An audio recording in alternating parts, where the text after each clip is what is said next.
On the journey to Ephrath, between the clamor of childbirth and Rachel's goodbye, a baby's cry cuts through the silence. The sky darkens, the tent sways, and one act changes the course of history.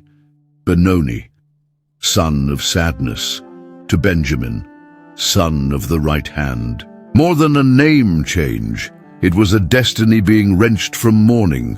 What was born in tears would become a central plot in the history of Israel. How would the youngest of the sons become the bearer of a secret capable of raising thrones, nearly being eliminated in internal war, and centuries later rekindling the flame of the gospel?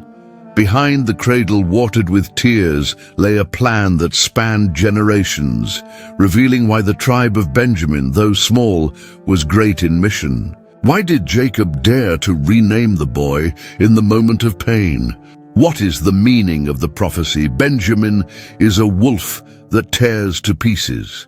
How did a nearly destroyed tribe become guardians of Jerusalem alongside Judah? How does the Benjamite legacy echo in Saul, the first king, and in Paul, the apostle to the Gentiles? How did Rachel's tear become a name written forever in God's plan? Stay until the end and find out the secret hidden in the son of pain who became the right hand of the promise. The mystery that made Benjamin, essence of a powerful tribe. If this story touches your heart, subscribe, like, and share. Today you will see pain transformed into destiny. Join us as we delve into one of the most touching stories in the Bible, where Benjamin, the son born in tears, became a symbol of promise and hope. Prepare to see how pain can give birth to a legacy that spans generations. Here begins the story of Caleb, of the tribe of Judah, Caleb the son of Jephunneh the Kenizzite. Numbers 13:6. But before his courage can be recognized, it is necessary to go back in time and contemplate the roots of the promise. For no story is born in isolation. Each life is part of an ancient plot that God has written since the earliest patriarchs. It is in this interweaving of generations that we find the birth of Benjamin, son of Jacob and Rachel, in one of the most marked moments of pain and hope in the history of Israel. The road to Ephrath, later to be called Bethlehem, lay before them. The sun no longer shone with its former brilliance, and the wind blew coldly across the plain. Rachel, Jacob's beloved wife, groaned in labor pains. Her sweaty face revealed the weight of life struggling to be born, and, at the same time, the proximity of death that stalked her. "Jacob," Rachel murmured, holding her husband's hand tightly, "this child is consuming my strength. I don't know if I can resist." Jacob leaned over her, his eyes brimming with tears. "Don't say that, Rachel. The God of Abraham, Isaac, and Jacob is with us. He will not allow death to win now. Take a deep breath. Trust." The midwife, distressed, approached. "Go strong, Raquel. The baby is coming. One more contraction, just one more." Rachel screamed, and her cry echoed through the valley. It was the cry of life trying to break free from the womb, and at the same time the cry of approaching death. Finally, a child's cry filled the air. The midwife lifted the still bloodied boy into his mother's fragile arms. Raquel smiled through her tears. Her skin was pale, and the brightness in her eyes was fading. "He will live, but I will not." Her voice broke. "Jacob, call him Benoni." "Son of my sorrow." Jacob's heart sank. He cupped his wife's face, trying to bring her back to life. "No, Raquel, no. You'll still see him grow up. Stay with me." But Rachel couldn't resist. Her last breath was accompanied by a tear that ran down her lips, and her hand slipped from her husband's. Silence fell over the camp. Jacob stood frozen, holding his son in his arms. The brothers approached in silence. Joseph, still young, stared intently at the little baby, as if to protect him from the same fate that had befallen his mother. "Father," Joseph said, his voice breaking. "He cannot be just a memory of pain. The Lord is a God of promises." Jacob took a deep breath, his son's words wounded and healed at the same time.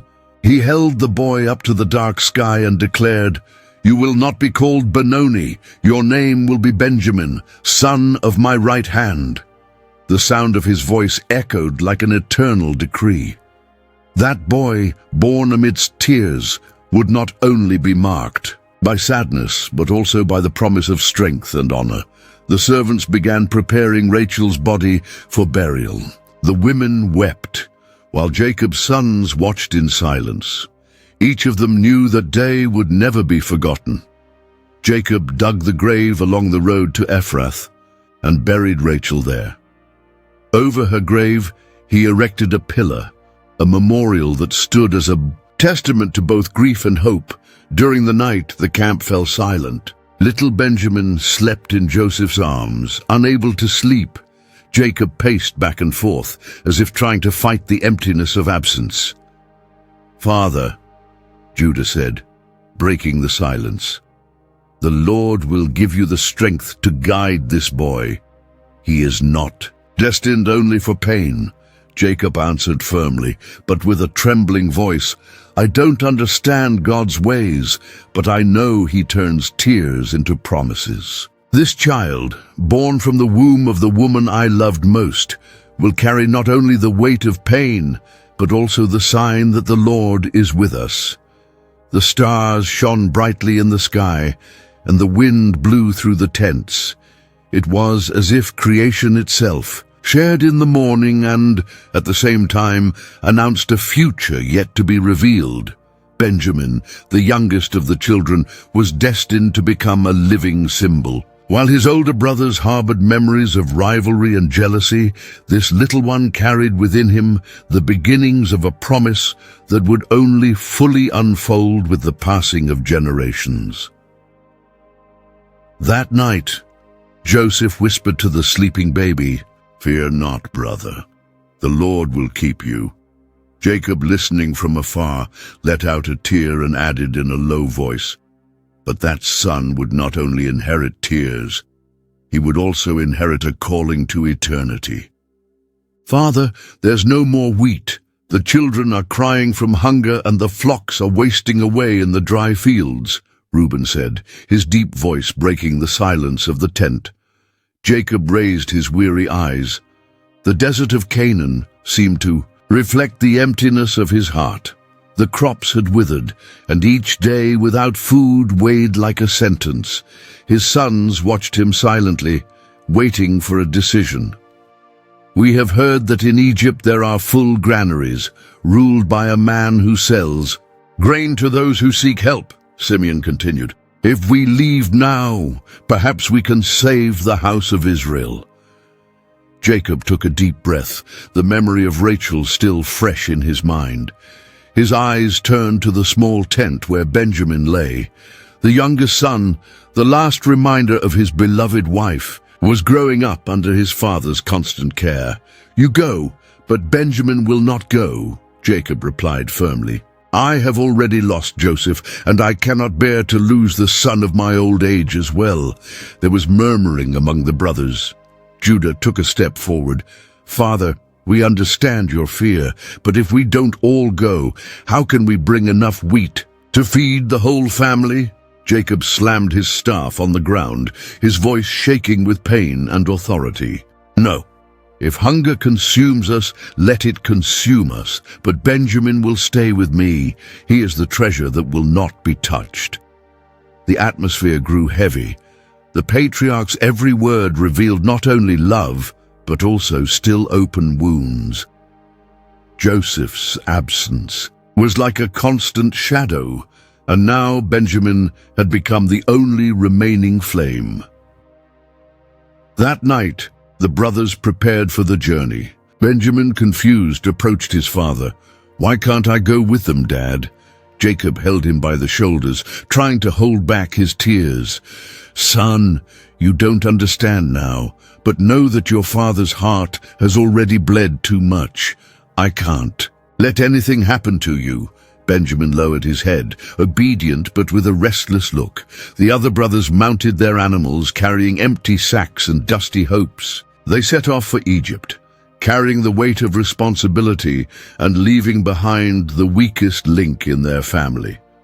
Days later, the desert was behind them, and the gates of Egypt opened before them. Tall columns guarded the granaries where multitudes sought food.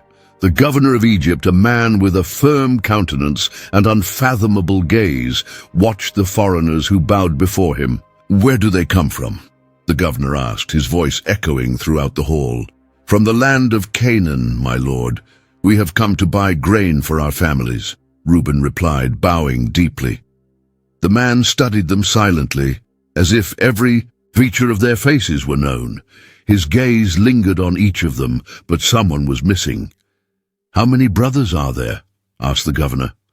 12, Judah answered hesitantly. "One is no longer with us, and the youngest is with his father in Canaan." The governor frowned. "Then bring the younger brother. Without him, I will not prove your sincerity." The brothers exchanged looks of astonishment. The weight of the words fell upon them like an iron chain. "But my lord, our father has already lost a beloved son. If we take Benjamin, his heart may die of sadness." Simeon murmured, almost pleading. The governor raised his hand, interrupting him with authority. "I don't care. If you want to live, if you want to eat, bring the younger brother." The silence that followed was suffocating. The future of the house of Israel now hung on the life of a boy who, in Canaan, remained guarded like an untouchable treasure. "Then it shall be so," said the governor, his gaze unreadable.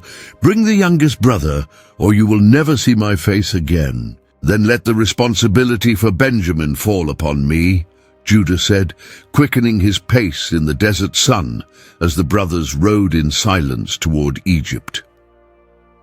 "May the Most High grant us favor," Reuben whispered. "If we fail, our father will not survive." "No one will fail," Levi replied. "We will guard the youngest as if it were our own lives." "I will do well," Benjamin said, looking toward the horizon. "Don't be afraid for me. Just do what is right." The palace rose before them, with stone columns and bronze doors. Servants led them to the main hall, where the governor awaited them. Joseph entered, wrapped in fine linen. The authority on his face hid a subdued emotion few would detect. "Is this the youngest one they told me about?" asked Hosea, looking at the boy. "Yes, my lord," Judah said, placing his hand on Benjamin's shoulder. "May God show you grace, my son." Joseph declared softly and looked away to hide the tears that threatened to fall. A lavish banquet was prepared. The brothers were seated in order of age, as if the host knew their years one by one. Trays were rotated and wine glistened in the goblets. When the portions arrived, Benjamin's was 5 times larger. "This is strange," Simeon murmured. "Why so much honor for the youngest?" "Perhaps he wants to test us," Zebulun replied. "Let us eat in silence and be prudent." "I'm embarrassed," Benjamin said. "I don't deserve any distinction." "Come, brother," Judah said. "There, our eyes upon us. We have given no cause for suspicion." Joseph stepped away, his face burning with memories. He saw in that young man a reflection of Rachel, the beloved mother he had also lost early. His heart was torn between the joy of having him before him and the old wound of betrayal. He then decided to complete the test that would reveal whether his brothers had changed. "Butler," Joseph said, calling his trusted servant, "fill these men's sacks with wheat, put money in each one, and secretly put the silver cup I used to drink from in the youngest sack." "As you command, my lord," the butler replied, bowing. At dawn, Jacob's sons set out with their loaded donkeys and renewed hope. A wind blew across the desert, seemingly bringing relief, and they were already calculating the time they would return to Canaan. But the horses' hooves cut through the sand behind them, and harsh voices shattered the stillness. "Stop!" the steward shouted. "How do you repay good with evil? Why did you steal my lord's silver cup?" "Far be it from us," said Reuben, offended. "We returned the money we found on the first trip. Why would we steal it now?" "We'll search them one by one," the butler replied, "from oldest to youngest." The sacks were opened under the merciless sun. Reuben's sack, nothing. Simeon's sack, nothing. Levi's sack, nothing. Judah clenched his fists, nothing. Issachar, nothing. Zebulun, nothing. Dan, Naphtali, Gad, Asher, nothing. That left the youngest. "There is no need," Judah said, pale. "My lord, hold us all responsible. We will return as servants." "Open his bag," the butler ordered mercilessly. The cloth was untied, and a flash cut through the air like a blade. The silver cup lay among Benjamin's wheat. A groan erupted from the brothers' chests. They tore their garments and fell to their knees in the sand. "I didn't get that cup," Benjamin cried, trembling. "I don't know how it got here." "Get up," said the butler. "You will all return to the palace. The guilty one will be a slave. The rest may go in peace." Back in Zoan, they were led to Joseph's hall. The governor sat on the smaller throne, cold as marble. The brothers prostrated themselves. "What have you done?" Joseph asked sternly. "Don't you know that a man like me can discern such things?" "What shall we say to my lord?" Judah replied hoarsely. "God has found out the iniquity of your servants. Here we are, both we and he in whose hands the cup was found, as slaves." "Far be it from me," Joseph said. "Only the man with whom the cup was found will remain as a slave. You will go up to your father in peace." The silence weighed like lead. The image of Jacob, with trembling hands and wounded eyes, set Judah's heart ablaze. The family would fall apart again, and his father's old age would sink into the dust. He had to tear open his own heart and rise up. "My lord," Judah said, stepping forward, "let your servant speak a word. Our father loves the boy. His soul is bound to the boy's soul. One has already disappeared, and if he does not return, our father will die of grief. I pledge the boy to my father, saying, if I do not bring him back, I will bear the blame forever." "Listen, my lord," Judah continued, taking a deep breath. "When we first left your presence, our sacks were full and our hearts empty. For we knew that without our youngest son there would be no peace in our home. Our father is old, and the marks of time weigh on his shoulders like stones on a cloak. He told us, with tears, how he lost a son before. He said the boy had been torn to pieces by wild beasts, and since then the light in his eyes has turned to twilight. The old man told us about his beloved Rachel," Reuben added, breaking protocol. "He said this boy is the last breath of the woman he loved most. My lord, when you asked us to bring the youngest, we hesitated because of this," Judah continued. "But the hunger was sharp, and your decree irrefutable. So we were sincere. We brought the boy, and here we are.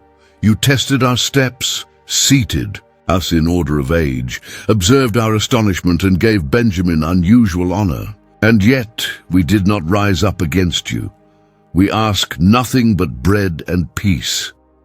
"The cup in my sack was like an arrow to the heart," Benjamin said softly. "I don't know how it got there. If I have sinned unknowingly, I ask for your compassion. If I have been tested, I ask you to look upon my father." "Our father will not endure another tomb," Judah insisted. "He has already erected a pillar over Rachel's on the road to Ephrath. He has mourned for his lost son for years, and still speaks of him at night as if calling for a child who does not respond. If we return without our youngest son, we will see his head descend in tears to the dust. I cannot, my lord, be the instrument of such a tragedy. And why should I believe you?" Joseph asked, his gaze unreadable. "Let me stay," Judah continued, beating his chest. "I know hard work. I've learned to endure the sun. I know how to obey orders, and I'll be useful in your fields, in your barns, in your caravans, wherever you want me." "And if you refuse," Levi said tensely, "remember that we will not return in peace. A father's weeping will fall upon the earth like bitter rain, and there will be no wheat to satisfy such hunger." "Don't talk about ruin," Judah said firmly. "I'll take it. I'll carry it. I'll pay. Just return the young man to the old man's arms." "Would you offer yourself for him?" asked Hosea, leaning in to listen. "I offer you my life and my freedom," Judah said firmly. "Let Benjamin go free and take me, my lord." Before we continue, we ask for your support. Subscribe to the channel and leave a like. This helps us continue bringing you inspiring stories like that of Benjamin, the right-hand son kept by God amid loss and fear. Now, let's move on to the moments when his life connects with the destiny of the entire nation of Israel. "Take me in his place, my lord.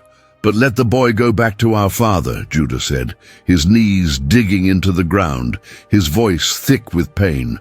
The hall fell silent. The Egyptian guards looked at each other, astonished by the foreigner's audacity. Joseph, seated on the throne, felt his heart pound. Judah's plea rang like a true arrow, piercing years of memories: the dark cistern, the price of silver, the path to slavery. "My lord, listen to me," Judah continued. "I cannot bear to see this misfortune fall upon our father's head. He will not survive if he loses this son as well. Let me be a slave in the boy's place." The words echoed in Hosea's soul. He couldn't contain his emotion. A lump rose in his throat, and the tears he had been holding back silently spilled over. Without warning, "Get out of my sight, everyone!" shouted Hosea, his voice breaking. The servants and soldiers withdrew, leaving only the brothers. Tension mingled with astonishment. Joseph could no longer hide it. Weeping erupted like thunder, echoing through the palace corridors. The Egyptians who were retreating could still hear the governor's weeping, and the news spread like wildfire around the court. The powerful man of Egypt was weeping loudly in front of foreigners. Joseph rose from his throne. His face was wet with tears, but his eyes shone with an ancient flame. He approached his brothers and cried out in a tremendous voice, "I am Joseph, the brother you sold into Egypt." The ground seemed to shake. The brothers recoiled, pale as stone statues. The silence was so heavy that each of their ragged breaths could be heard. "I am Joseph, your brother," he repeated, coming even closer. "Is my father still alive?" Reuben put his hands to his head in shock. Simeon paled. Neither of them could answer. The weight of guilt suffocated them. Joseph opened his arms and, weeping, said, "Do not be distressed or disheartened by the fact that you sold me. It was God who sent me before you to preserve your lives." Those words fell like balm on old wounds. The governor, who had previously spoken harshly, now revealed himself as a brother full of mercy. "For 2 years the famine has devastated the land, and there are still 5 years left. God made me lord of Egypt to save our house," Joseph explained. "So don't be disturbed. It was not you but the Most High who brought me here." Tears cascaded down his face. Then Joseph reached out his arms to Benjamin. The youngest, still motionless, let himself be enveloped in the embrace. They both wept intensely, chest to chest, as if the years of separation had melted away. In an instant, my brother," Hosea sobbed. "How I have waited for this day." "Joseph," Benjamin cried, clinging to him, "I thought I'd never see you again." Tears mingled with smiles. The old pain began to turn into hope. The other brothers, still ashamed, remained with their heads bowed. But Joseph called them one by one, embraced them and wept on their shoulders. "I will hold no grudge against you," he said, looking each of them in the eye. "We are brothers. The past will not be a prison, but a path to the promise." The words of forgiveness broke the chains of guilt. Gradually, the brothers began to speak, confessing their shame and pain through sobs. The palace, once a scene of fear, now became a place of reconciliation. Hosea wiped away his tears and said, "Hurry, return to Canaan, and tell our father that his son is alive. Tell him that God has made me lord of Egypt. Bring him here quickly, along with all the flocks, because there are still 5 years of famine. Here they will have food and will not perish." The brothers listened in silence, stunned. Their hearts, once filled with fear, now beat with hope. For the first time, the future seemed open. Benjamin never left his brother's embrace. His presence there was a seal that the family could be restored. The tears that had once buried Rachel now became the seeds of a new beginning. The room was filled with emotion. Every word, every gesture, every tear was a sign that God had written a story greater than pain. The reunion between brothers became the announcement of a promise that transcended generations. Joseph took a deep breath, looking around at everyone. There was still famine in the land. There was still distance to travel. But in that moment, Israel's heart was strengthened. "Brothers," said Joseph, his voice firm and gentle at the same time, "what was meant for evil, God turned into good." The echo of his words filled the palace, but deep within, something even greater was taking shape.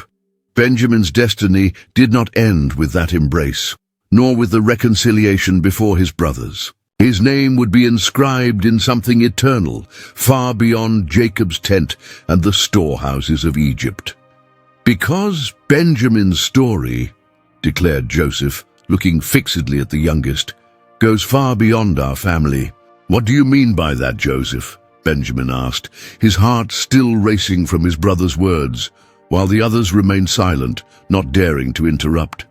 Hosea placed his hand on his shoulder and smiled tenderly.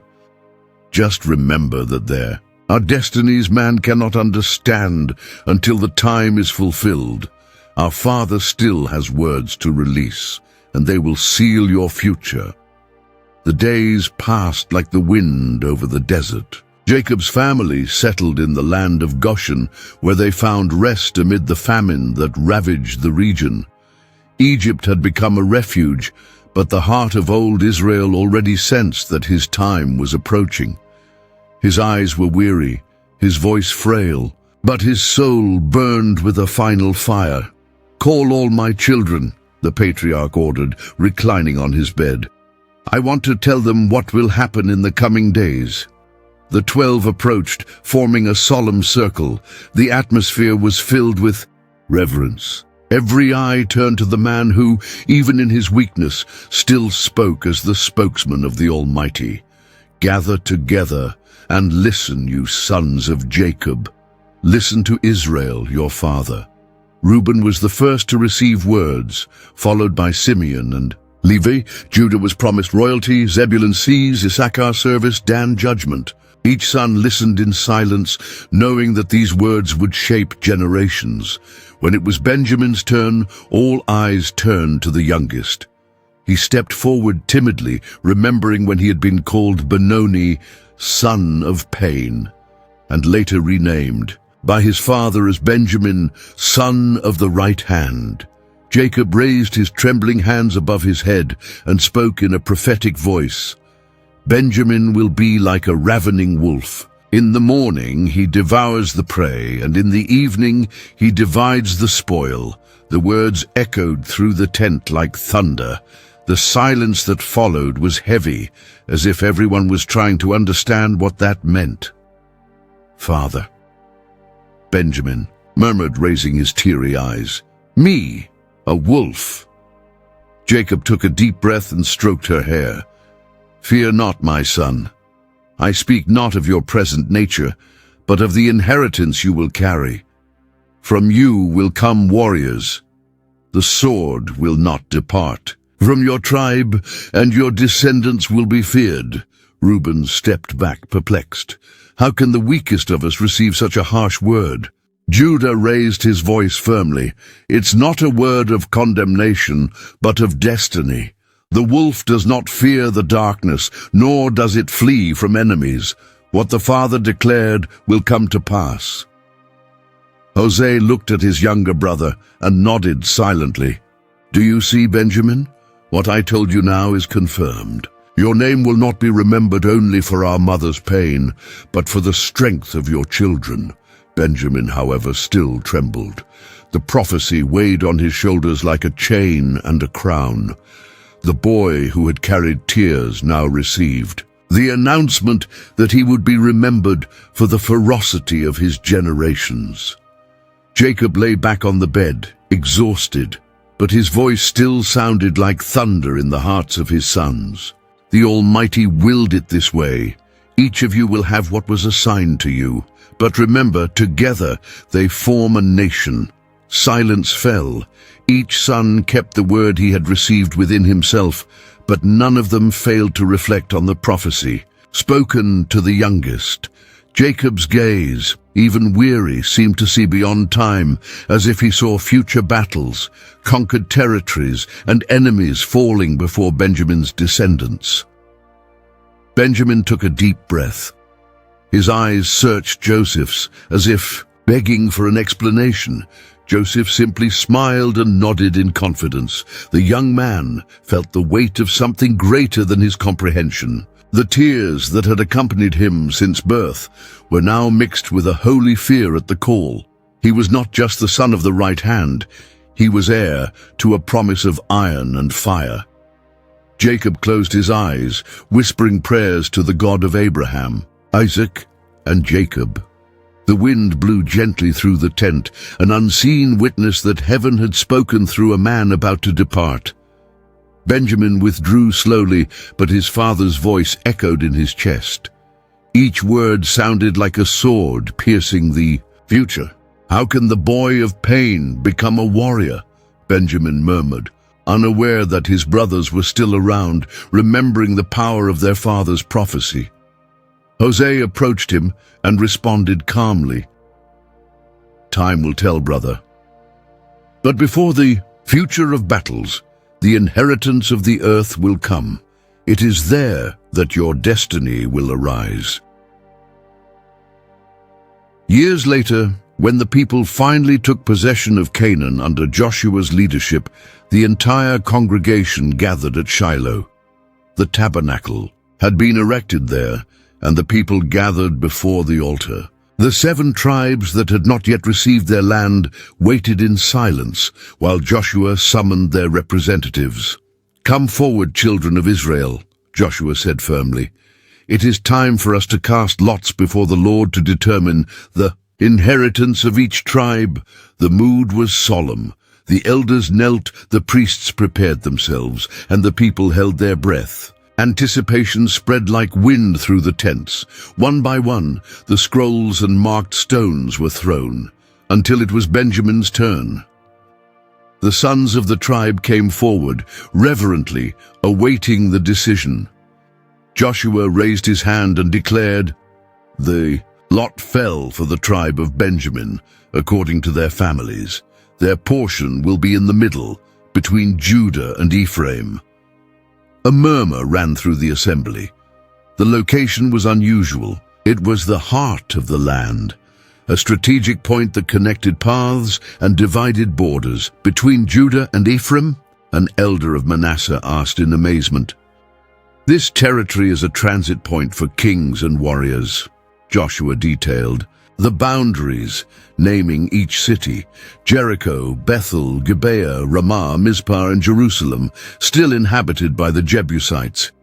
Each name sounded like a foreshadowing of future stories, like blank pages still waiting to be written. Benjamin remained silent, but within himself he felt the weight of what he had inherited. The wolf that would devour the prey now received the field where it would hunt. "Father, You said I would divide the spoils, he murmured to Joseph, who was standing nearby.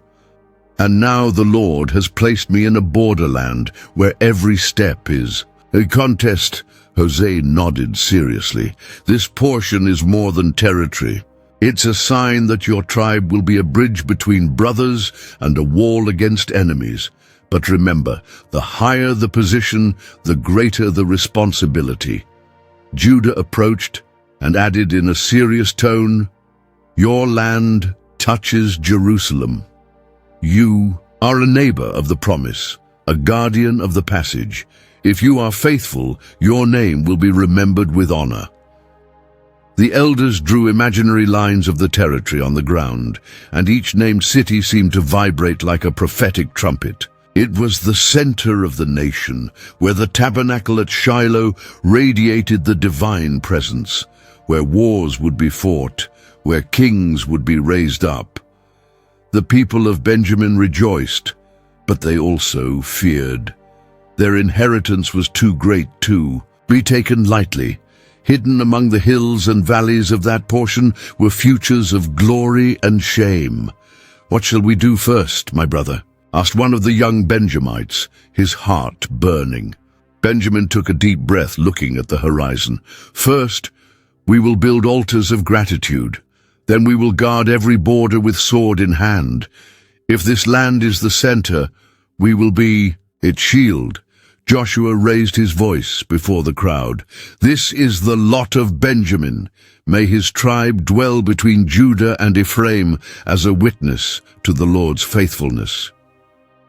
The assembly responded with shouts of joy. The moment was solemn, but also charged with omen, for everyone knew that the position of honor could also be the gateway to greater temptations. That night, when the people dispersed, Benjamin walked alone to the edge of the camp. He gazed up at the starry sky and let his father's words echo. Again in his mind, "A wolf that tears apart," he whispered. "Has the Almighty called me only to devour and divide?" Joseph approached silently, standing beside his younger brother. They both looked toward Jerusalem in the distance, the city still in foreign hands. It was a vision that mixed promise and challenge. "Guard your heart, Benjamin," Joseph said, breaking the silence. "For in this very land where you will receive honor and victory may also be born the greatest shame of our nation." "What do you mean, Joseph?" Benjamin asked, staring at his brother as the night wind blew over the hills. "How can there be shame in the land we have been given?" Joseph kept his gaze fixed on Jerusalem in the distance. "Because the land is holy, but the human heart is corrupt. Where there is promise, rebellion can also arise. Take care that your people do not forget the God who gave us our inheritance." Time passed. The years brought peace, but also decay. The people scattered throughout. The tribes began to live as each saw fit. And it was in the city of Gibeah, within the tribe of Benjamin, that darkness rose cruelly. A Levite was traveling with his concubine. Seeking rest, they entered Gibeah, hoping for hospitality. An elderly man welcomed them into his home. But at night, wicked men surrounded the door and knocked violently. "Hand over to us the man who broke into your house," they shouted, "so we can abuse him." The old man came out and tried to dissuade them. "Do not do such evil. This man is my guest. Do not commit such folly." But they insisted, furious. The Levite, overcome with fear, handed over his concubine to them. The woman was raped all night until at dawn she fell dead at the entrance to the house. Upon opening the door, the Levite found her fallen, her hands outstretched toward the threshold. "Get up, let's go," he said, but there was no answer. With his heart hardened by grief, he placed the woman's body on the donkey and set off for home. When he arrived, he took a knife and divided the body into 12 parts, sending them to each tribe of Israel. "See, O Israel, He cried to each messenger, "What has been done at Gibeah in the land of Benjamin?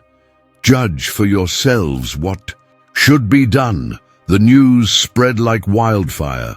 Throughout the land, men and women rose up in indignation. "Nothing like this has ever been done in Israel since we left Egypt." They said, "Let us assemble before the Lord." The tribes came from all directions and gathered at Mizpah. 400,000 armed men presented themselves before the Lord, crying out for justice. "Brothers," said one of the elders, "this crime cannot go unpunished. Gibeah has brought shame upon the entire nation." The sons of Benjamin, however, shut themselves away in their city. Instead of handing over the guilty men, they decided to defend them. "We will not abandon our brothers in Gibeah," said the tribal leaders. "We would rather die together than hand them over." The decision fell like a sentence. What began with the sin of a few now dragged an entire tribe into judgment. The armies of Israel cried out in indignation, "If you don't hand over the guilty, we'll go after Benjamin." On the field of Mizpah, trumpets sounded. The wind lifted the dust from the feet of thousands of warriors. Swords were raised and hearts burned with anger. Benjamin, for his part, mustered 26,000 warriors, plus 700 chosen men from Gibeah who wielded slings with deadly precision. The contrast was frightening, few against many, but firm in their resolve not to yield. "We will not surrender our people," they repeated with determination. "If Israel wants war, it will have war." The atmosphere was one of foretold tragedy. The blood of the innocent cried out from the earth, and the entire nation was on the verge of being torn apart by civil war. Among the elders, a Levite raised his voice in despair. "What a shame this is, O Benjamin! From the tribe chosen for a central inheritance, now raised up as an enemy of its own brothers." The tribes cried out to the Lord, seeking guidance. But in the heart of every warrior there was already a flame of vengeance. The camp of Israel was ready to march against its own flesh. At that moment, the echo of Jacob's prophecy resonated in their memories. Benjamin would be a ravening wolf. But now that wolf seemed to be turning against his own flock. Then, "Prepare yourselves," the leaders of Israel shouted in unison. "For we will rise up against our Benjamite brothers," echoed the voice of the tribes gathered at Mizpah, and the cry shook the camp like thunder over the valley. The 400,000 men of Israel raised their swords. Trumpets sounded. Banners were raised, and the field was filled with the dust stirred up by the feet of thousands. Every warrior's heart burned with indignation, for the shame of Gibeah could not be ignored. "We will go first to inquire of the Lord," said an elder of Ephraim, "for we will not march unless he tells us who will go first." The people gathered before the ark. The priests cast lots and sought guidance. The answer was clear. "Judah will go up first," the priest declared, and so it was. The first day of battle dawned with war cries. The tribes of Israel advanced confidently, believing that divine justice would grant them immediate victory. But Benjamin was prepared. His warriors knew the terrain. Their arrows and slings flew true, and surprise fell upon Israel. "Resist, brothers!" shouted a Benjamite commander. "Today we show that we will not bow down." The shock was devastating. Israel lost 22,000 men that day. The field was stained with blood, and the cries of the wounded echoed as far as the mountains. "How can this be?" asked one of the leaders of Manasseh. "We came to seek justice, and now we weep over our own dead." That night the camp of Israel was filled with weeping. The men fell down before the ark, crying out, "Sir, should we continue to fight our brothers?" The answer came, "I went up against them. On the second day, renewed, the armies advanced again. But Benjamin, with ferocious skill, launched another counterattack. The field was once again littered with corpses. Another 18,000 Israelites fell to the blades and stones hurled by the sons of the smaller tribe. "The wolf tears its prey to pieces," murmured an elder of Israel, remembering Jacob's words. "Benjamin is carrying out his ferocity against us." Once again, the people wept before the Lord. They fasted, offered sacrifices, and cried out a third time, "Should we still fight our brothers?" Then the Lord answered, "Tomorrow I will deliver them into your hands." On the third day, Israel set ambushes. Part of the army positioned itself behind Gibeah, hidden in the hills. The rest marched as before, feigning defeat to lure Benjamin away. "They're running again," the Benjamites shouted confidently. "Follow us. Today we will win as before." But as they chased after the Israelites, the ambush emerged from its hiding place. Fire rose on the horizon, a prearranged signal. Israel suddenly turned, and Benjamin's army was surrounded. The massacre was terrible. The sword spared neither men nor horses nor the city. Gibeah was burned, and the cries echoed like a lamentation throughout the valley. Of the 26,000 Benjamite warriors, only a handful survived. The ferocious wolf now bled before the multitude. "Let no one escape," cried an Israeli captain, overcome with fury. "Shame must be uprooted." But some managed to escape. 600 men, chosen and agile, escaped along the rocky trail into the desert. They found refuge in the rock of Rimmon, where they hid, exhausted and wounded. Silence fell over the devastated countryside. Ash rose from the burning city. The cries of women and children filled the air. Israel, which had sought justice, now saw before it the near destruction of an entire tribe. At the edge of the camp, an elder of Israel murmured in a trembling voice, looking at the distant rock, "There remained only 600 men of Benjamin in Rimmon." "How can we bear the absence of an entire tribe in Israel?" cried an elder, his face etched with grief, before the assembly gathered at Shiloh. The men lay prostrate, their clothes torn, ashes scattered over their heads.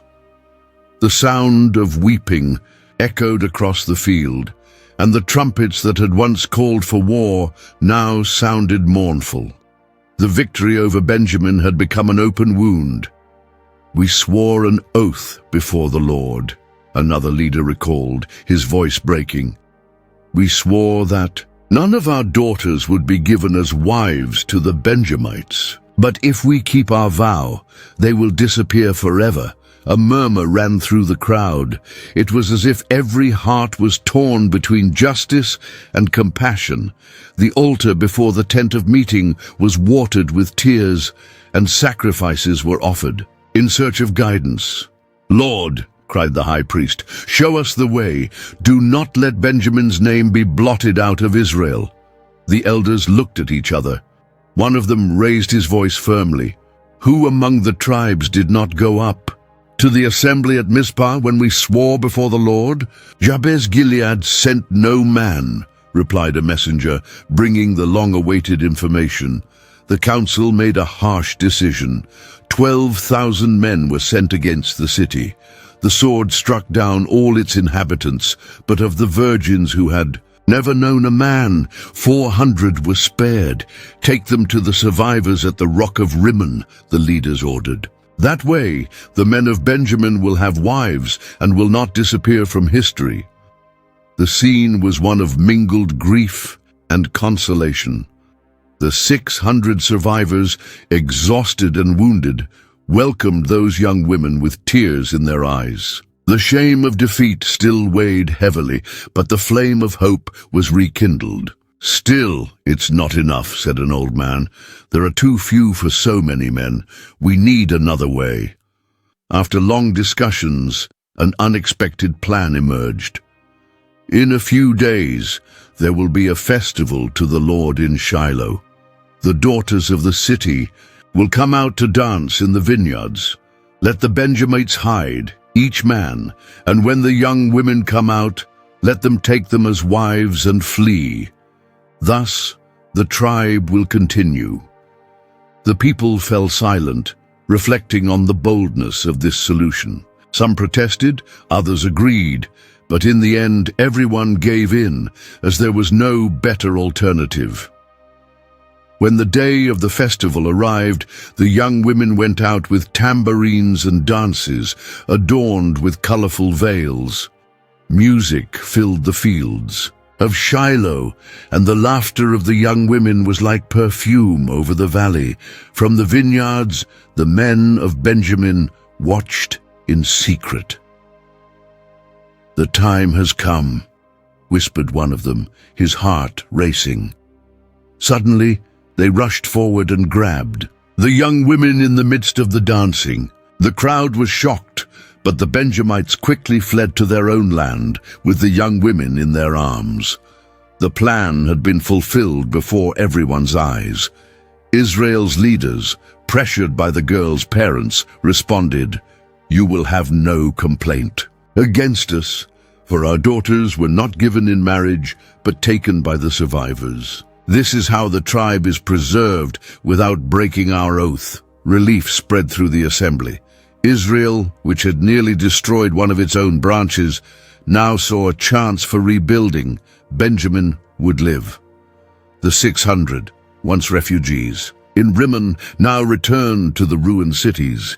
They lifted stones, rebuilt tents, and lit fires. The dust of war still covered the ground, but the promise of life flourished again.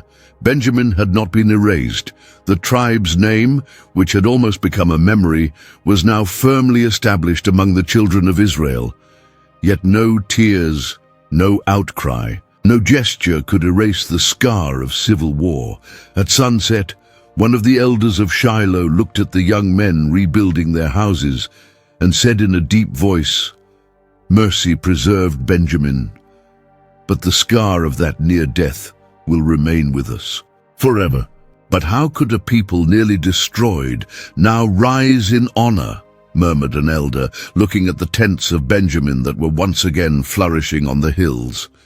Years passed, and from the dust of shame sprang unexpected dignity. Generations later, when the people clamored for a king to rule over the entire nation, the Lord's gaze fell upon the very tribe that had been on the brink of extinction. In Gibeah, a city marked by the memory of pain, lived a man named Kish, of the lineage of Benjamin. Tall, respected, and prosperous, he was the father of Saul. The young man stood out among his companions not only for his stature, but also for his imposing appearance. No one in Israel could compare to his height. From the shoulders up, he towered over them all. "Saul, your father's donkeys are lost," a servant said, rushing in. "We must go and look for them." Saul immediately stood up, demonstrating obedience. "Let's go, because I won't let the worry weigh on my father." They crossed mountains and valleys, searching from town to town. After days without finding the flock, Saul said to his servant, "Let us go back, or my father will stop worrying about the donkeys and start worrying about us." The servant, however, suggested something else. "In this land lives a man of God, respected by all. Whatever he says comes true. Let us go to him. Perhaps he will show us the way." Saul hesitated, but agreed. They went up to the city where the prophet Samuel lived. When they arrived, they found young women going to draw water. "Where is the seer?" Saul asked. "It is before you," they replied.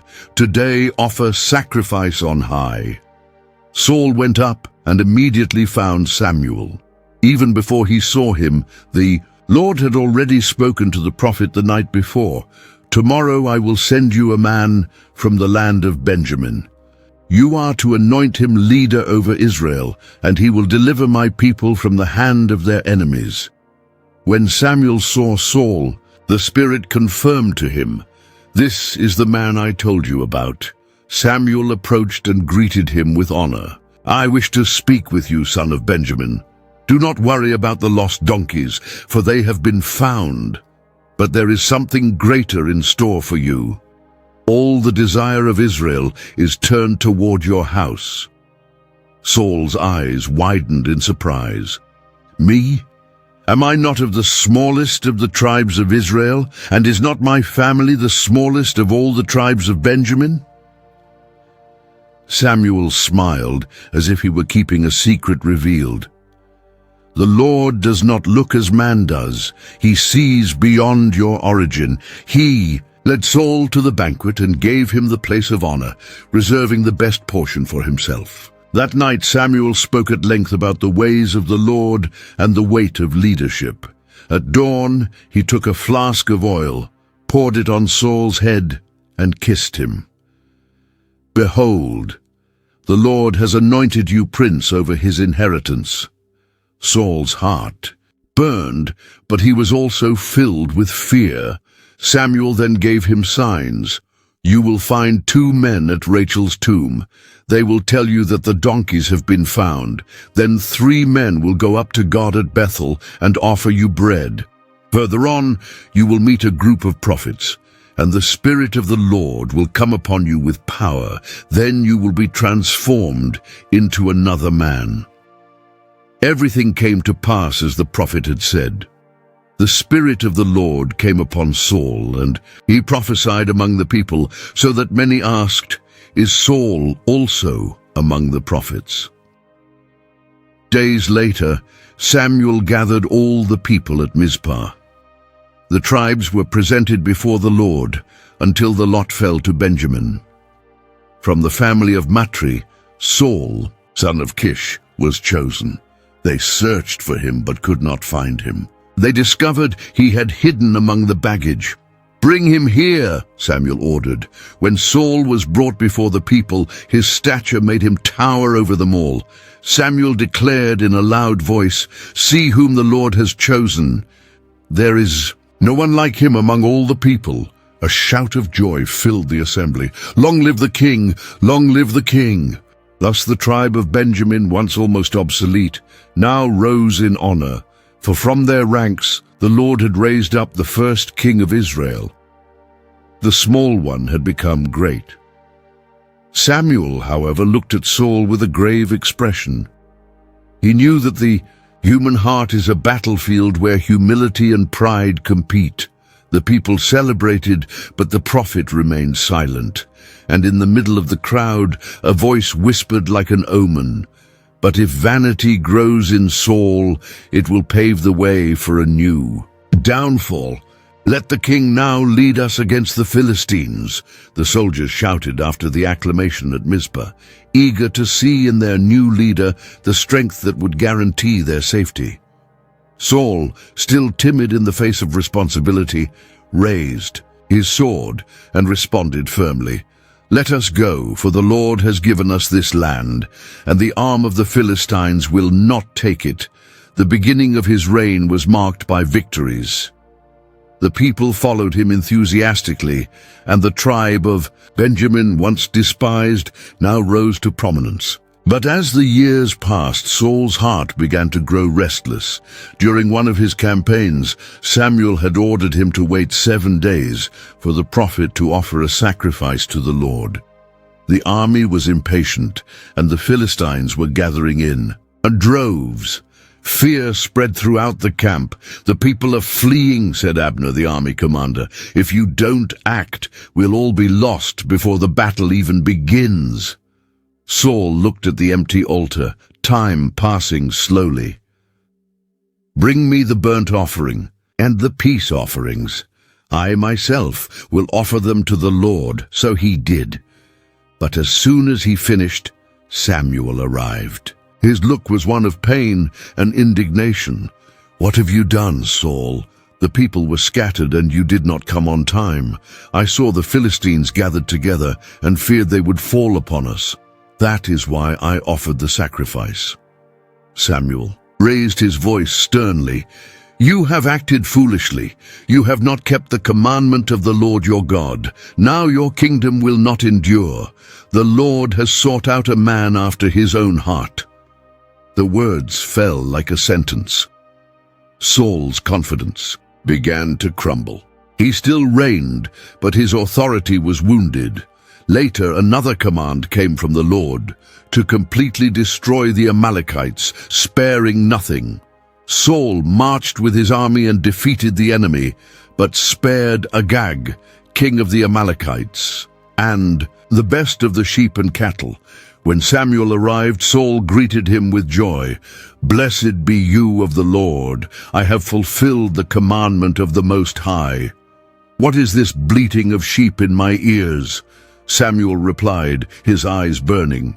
Saul tried to justify himself. "The people spared the best of the flock to offer as a sacrifice to the Lord your God. The rest we destroyed." Samuel raised his hand and spoke in a firm voice. "Does the Lord delight in sacrifices and burnt offerings as much as in obeying his voice? To obey is better than sacrifice, and to heed is better than the fat of rams. Because you have rejected the voice of the Lord, he has rejected you from being king." Saul's heart sank. He grabbed Samuel's robe and cried out, "I have sinned. Honor me before the people. Do not let me fall into shame." But the prophet turned away, and the robe tore in his hands. Samuel declared, "Today the Lord has torn the kingdom of Israel from you and given it to one better than you." The news spread. The people murmured. The tribe of Benjamin, which had once boasted of having given them their first king, now felt the weight of moral defeat. The army, discouraged, no longer marched with the same confidence. The Philistines were regaining strength, and Israel found itself vulnerable again. Saul, consumed by insecurity, began to view everyone around him as a threat. The king who had been anointed with hope now ruled with fear. His soldiers obeyed out of duty, but their hearts were already turning away from him. "What will become of us?" asked one of the elders, remembering the lost luster of the reign. "The king's disobedience has brought shame upon the tribe," another replied. "Benjamin, who rose from the dust, now bears the burden of ruin again. The palace at Gibeah was no longer a symbol of honor, but of tension." Saul's gaze was darkened, and his soul had become a battleground between pride and regret. In secret, Samuel wept for the rejected king, while he waited for the time of the new chosen one. Israel's destiny would change again, for God would not leave his people without leadership.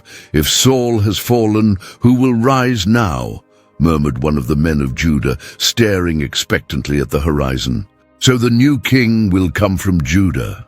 asked one of the elders of Israel, while rumors of Saul's rejection still echoed among the tribes. Time passed, and from the house of Jesse arose David, anointed by Samuel. Benjamin, who had previously reigned under Saul, now had to deal with the pain of his neighbor's fall and rise. Many loyalties were divided, but the Lord established David on the throne of Jerusalem. When the glorious years were over and the kingdom came to David's son Solomon, the nation seemed united. The temple was built, the holy city was strengthened, and Israel achieved unprecedented splendor. But with Solomon's death, the people were summoned to Shechem to decide the future of the crown. Solomon's son Rehoboam rose to be proclaimed king. The tribes, tired of heavy taxes, asked for relief. "Your father made our yoke heavy," said the representatives. "Lighten us, and we will serve you." Rehoboam asked for 3 days to decide. He consulted the elders, who told him, "If you are a servant of the people, they will be faithful to you forever." But he preferred to listen to the young people who grew up with him. "Tell the people, my little finger is thicker than my father's loins. If he punished you with whips, I will punish you with scorpions." Upon returning, Rehoboam spoke harshly. The response was immediate. What portion have we in David? To your tents, O Israel. So 10 tribes revolted, establishing Jeroboam as king in the north. Only Judah remained faithful to the house of David. The people then looked to Benjamin. Was it time to separate as well? The tribal leaders gathered in Jerusalem. The debate was intense. Some remembered the pain of their defeat by Saul. Others saw in Judah the continuation of the promise. If we remain alone, we will be swallowed up by the 10 tribes, said one of the leaders. Our strength lies in standing beside the throne the Lord has chosen. But is it safe to trust Judah? Asked another. We are small. Our inheritance lies between war frontiers. There was silence until an elder raised his voice. Remember the prophecy of our father Jacob. The scepter will not depart from Judah, and Benjamin was called a ravening wolf. We were not chosen to walk against Judah, but alongside it. The words sealed the decision. Benjamin remained united with Judah. On the day Rehoboam gathered 180,000 warriors to fight the rebellious tribes, the small tribe marched alongside Judah, bearing the weight of the Davidic crown. The prophet Shemaiah brought, "The word of the Lord, you shall not go up nor fight against your brothers. Each of you shall return to your home, for this deed comes from me." The army obeyed, and so the kingdom was divided, Israel in the north, Judah in the south, accompanied by Benjamin, Jerusalem, situated between the hills of Judah and the Benjamite. Territory became the heart of the kingdom. The small tribe, which had nearly been wiped out, was now guardian of the throne and neighbor to the temple. The honor that had been lost in Gibeah was transformed into responsibility before the holy city. Who would have thought that Benjamin would be on Judah's side at the time of division? One of the soldiers commented, "From former enemies, we have become guardians of the promise." Time would show that this covenant would shape the centuries. While the 10 tribes scattered, Judah and Benjamin upheld the sanctuary and preserved the line of David. The people understood that it was not just a political choice, but a prophetic fulfillment. The small had become great again, not because of his own throne, but because he was close to the throne that would not be removed. Benjamin, the wolf of the hills, now guarded the gates of Jerusalem. His sons served as warriors, watchmen, and protectors of the temple. With each generation, the memory of near extinction became fuel for fidelity. But still, a question echoed in the elders' nocturnal conversations, as if it were a shadow that accompanied the tribe. The wolf that devours and divides, what enigma still hides for the future of Israel? How can the symbol of a tribe carry so much mystery? Asked one of the elders, sitting before the walls of Jerusalem, as the night wind carried with it ancient memories. Jacob's deathbed prophecy still echoed through the generations. He had looked at the youngest of his sons and proclaimed with a prophetic voice, "Benjamin will be like a ravening wolf. In the morning he devours the prey, and in the evening he divides the spoil." These were no ordinary words from a father, but a sentence laden with enigma. "The wolf is swift and relentless," said another elder, rubbing his calloused hands. "It attacks without mercy, takes down prey larger than itself, and fears no danger." That was how we were at Mizpah when we faced 400,000 of our brothers and nearly destroyed them. The wolf bared its teeth in that war. "But the wolf does not live only to tear," a priest retorted, raising his gaze to the sky. "He also shares. In the pack, he shares food with his own. And so it was with us, when we shared wives to preserve the life of the tribe at Shiloh. The same ferocity that nearly wiped us out became survival through sharing." The younger ones, who were listening attentively, looked at each other intrigued. So we are always condemned to live between extremes. One of them asked, sometimes fierce hunters, sometimes fragile survivors. The priest replied in a calm voice, it's not condemnation but identity. We are the wolf that attacks and the wolf that shares. We are the tribe that devours at dawn and shares at dusk. The enigma is that our history cannot be read without both sides. The memories were many. The elders recalled the past with pain and pride. They saw Saul, the first king, rise with glory and then fall through disobedience. They saw Benjamin's warriors bravely defend Jerusalem alongside Judah. They also saw the shame of Gibeah, where the cruelty of the few brought war against the many. Everything was a reflection of the wolf, unbridled ferocity, but also a sharing that preserved. In the morning we devour, said a soldier, standing up with a firm voice. In the war against the Philistines, our archers and slingers were like wolves in the field, agile and lethal. In the afternoon we share, added another, smiling ruefully. When we survived the civil war and accepted wives from Shiloh, we shared not spoils, but hope. The contrast astonished everyone. The smaller tribe, so often on the brink of life and death, always returned. It was like a wounded wolf, but never exterminated. What Jacob saw wasn't just what we would be, the priest said, closing his eyes. He saw what we will still be. The wolf isn't just a symbol of war or survival. It's a metaphor for a design that spans generations. The young men pressed him curiously. So there is still part of this prophecy to be fulfilled. Yes, the old man replied, for the wolf that devours and divides holds a greater enigma. Who can fully embody this vision? Who will show the world what it means to be Benjamin? Silence fell over the group. The wind blew stronger, as if the night itself awaited a response. The walls of Jerusalem seemed to listen, witnesses to the conversation that spanned time. Our tribe lived in ferocity and mercy, said a warrior, clenching his fists. But perhaps there will still be a descendant who will bring about complete fulfillment. The priest looked at the horizon, as if he saw beyond the present. The enigma does not end with us. The wolf still holds a secret, and its outcome will point to someone greater than us. The torches flickered, and the faces of the listeners reflected fear and hope. Jacob's metaphor was not just a memory, but a key to the future. So, tell me, murmured one of the younger ones, his voice thick with expectation. Who will be the descendant capable of revealing the full extent of this enigma? Who will be able to fully embody the mystery of the wolf?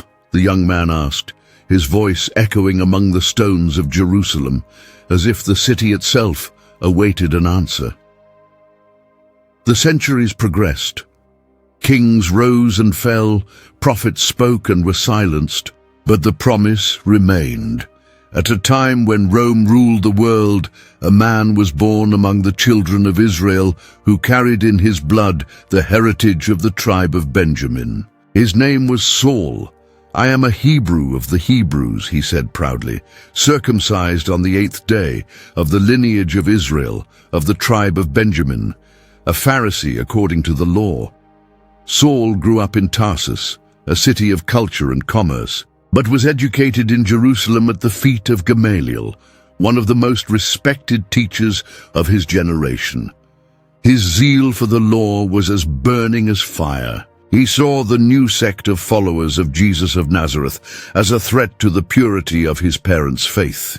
These men corrupt the people, he shouted in the synagogues. They preach that the crucified one is the Messiah. We will not allow such blasphemy to spread. The fury in his eyes reflected the wolf's heritage. Saul devoured with words and persecuted with actions. He entered houses, dragged men and women away, and threw them into prisons.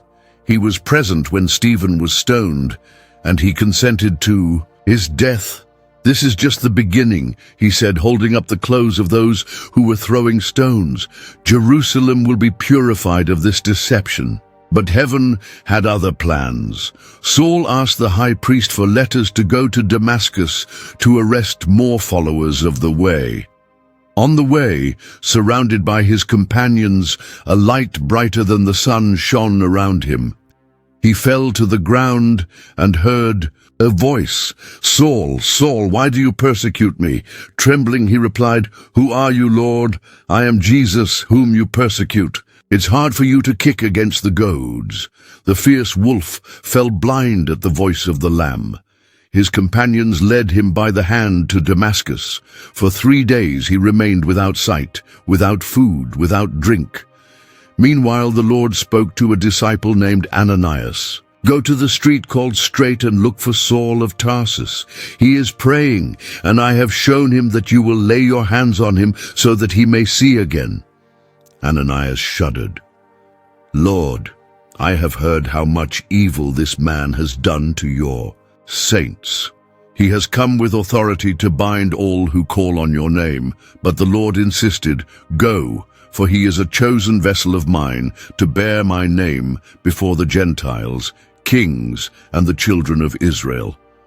Ananias obeyed.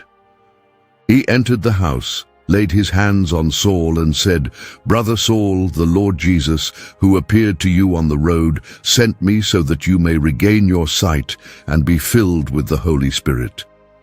Something like scales fell from Saul's eyes, and he could see again. He got up, was baptized, and immediately began preaching that Jesus was the Son of God. "Isn't this the one who persecuted those who called on this name in Jerusalem?" they asked in amazement. "And haven't you come here to take them prisoner?" The wolf had become a shepherd. The same energy with which he destroyed now built. Where he once spread fear, he now shared life. He wrote letters that would span centuries, exhorting, correcting, and encouraging. In every city he proclaimed, "It is no longer I who live, but Christ lives in me." The tribe of Benjamin, scarred by bloodshed and war, now shone in the apostles' testimony. What Jacob had prophesied took on new form. In the morning, Saul had devoured the prey with persecution. In the afternoon, Paul divided the spoils of grace between Jews and Gentiles. But the enigma was not yet complete. Even after imprisonment, shipwreck, and flogging, Paul insisted that there were mysteries yet to be revealed, secrets kept from time immemorial. "The wolf has been transformed," said a disciple, moved to hear him preach. "But what secret remains from the beginning?" murmured the disciple, looking at Paul, whose voice echoed in the synagogues and squares of the empire. The words crossed the centuries and returned to their roots. For the history of the tribe of Benjamin could not be read only in fragments. The red thread that began with Rachel's pain ran through entire generations until it reached its fullness in Christ. In the beginning, Rachel wept on the road to Ephrath. Benjamin's birth brought death to his mother and tears to his father. First called Ben-Oni, son of sorrow, Jacob renamed him Benjamin, son of the right hand. Born between mourning and hope, he already carried within him the paradox of his lineage, fragility and strength, loss and promise, tears and victory. "From pain the name was born," said an elder, reminding the younger ones, "and this name accompanies us as memory and destiny." Time showed that the small tribe would become decisive. From their cities emerged skilled warriors, men capable of slinging stones without missing a hair. In the civil war of Gibeah, they revealed the ferocity of the wolf prophesied by Jacob, nearly destroying all of Israel. There, the dark part of the prophecy was fulfilled, to be torn apart in the morning. But in the afternoon came the sharing, added another master, his gaze fixed on Shiloh. "For when we were on the brink of extinction, they divided our wives, so that we would not die. The same hand that wounded also brought comfort. The cycle continued. From Benjamin was born Saul, the first king. The little one became great, but he also learned that greatness without obedience leads to downfall. The throne that began in honor ended in shame. And yet the Lord did not reject us, said one of the descendants, because we remained with Judah when the kingdom divided. Our inheritance became a guardian of the Davidic throne and a neighborhood of the temple. Centuries later, when the Messiah came, Paul emerged from the tribe of Benjamin. The persecutor turned apostle revealed the redemptive face of the enigma. In the morning he devoured the prey, but in the evening he divided the spoils of grace among the nations. The fierce wolf had become a shepherd of sheep, spreading life where he had previously sown fear. Do you see how weakness has been turned into strength? Paul asked the churches.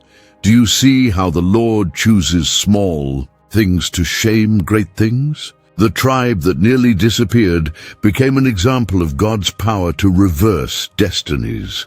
No shame was so deep that it couldn't be transformed into testimony. No defeat was so bitter that it couldn't be covered by mercy. Looking at the prophetic timeline, everything connected. Rachel's pain, Jacob's renaming, the ferocity of war, the preservation at Shiloh, Saul's honor and downfall, Judah's faithfulness, Paul's transformation. Every detail revealed that nothing had been in vain. The Lord had chosen the small tribe to show that his strength is made perfect in weakness. We are not remembered only by the sword, said an elder in Jerusalem. We are remembered because the Most High has taken us as a sign. He takes what is small and makes it great, what is shameful and makes it an inheritance, what is almost dead and makes it alive. And so God's plan was revealed. Benjamin was not chosen for his size, but to bear witness to God's power to transform weakness into strength. The tribe became a living parable, uniting pain and hope, shame and glory, death and life. Paul's disciples, listening to him in the squares of Rome, Antioch, and Corinth, understood that the tribe's history was not over. Every written word, every letter sent carried centuries of memory. Jacob's wolf still echoed, but now as a symbol of mission, to protect, to fight, to share. So all this is our legacy, asked a young Benjamite, moved to hear the stories. Are we proof that God transforms the small into the great? One of the masters nodded firmly.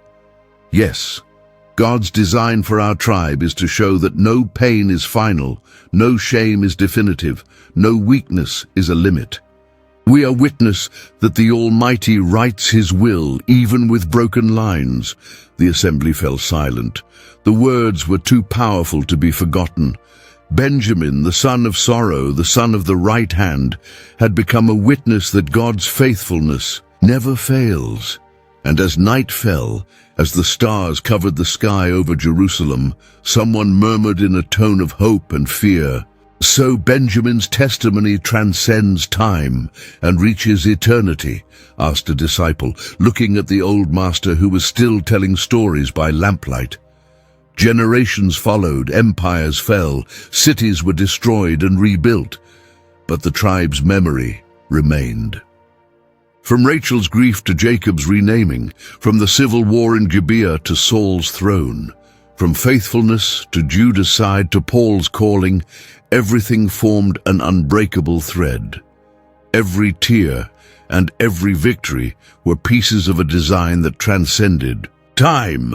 The end is not merely earthly, the master replied, for the vision John received on the island of Patmos shows us the consummation of all things. He opened the scroll of Revelation and read in a firm voice, "The city had a great and high wall with 12 gates, and at the gates 12 angels, and names inscribed, which are those of the 12 tribes of the children of Israel." The listeners held their breath. Each word seemed to open a window onto eternity. "Among these names is Benjamin," said the Master, his eyes welling with tears. "The son born of tears, the son of the right hand, will have his name engraved on one of the gates of the heavenly Jerusalem." A reverent silence fell over the assembly. How could the boy called Pain, the tribe nearly extinct, the people marked by shame and struggle, now have their names immortalized in heavenly stones? "That's how the Almighty writes," murmured one of the younger ones. "He takes what is small and makes it eternal." The Master smiled, nodding. From Rachel's tear to eternal splendor, history is complete. Mourning has been transformed into honor, shame into glory, war into peace. In the vision, the city gates shone like pearls, each open to welcome the people. Among them, one shone with letters that would not fade: Benjamin. The name was not only remembered by the earth, but sealed in heaven. "Then we are not just memories," said a descendant, his voice breaking. "We are hope for all generations." The night wind blew over earthly Jerusalem, but their hearts were already reaching out to the heavenly Jerusalem. There would be no more tears or pain. The boy born between life and death now became a sign that all suffering can be transformed into eternity. "This is the conclusion of our story," concluded the Master. "The son on the right hand is remembered not as a shadow of the past, but as a door that leads to the glory of the future." The lamps flickered. Their faces reflected emotion, as if eternity itself had descended to dwell among them. And one of the disciples, with tears in his eyes, summed it all up in a single sentence: "The gate named after Benjamin is the living promise that hope will never be extinguished." If this story spoke to your heart, 2 other videos will appear on your screen featuring biblical characters who also experienced pain, miracles, and promises. Click subscribe to the channel and leave a like. May the God who transformed Benjamin's tears into hope also strengthen your journey, for often it is from tears that promises are born.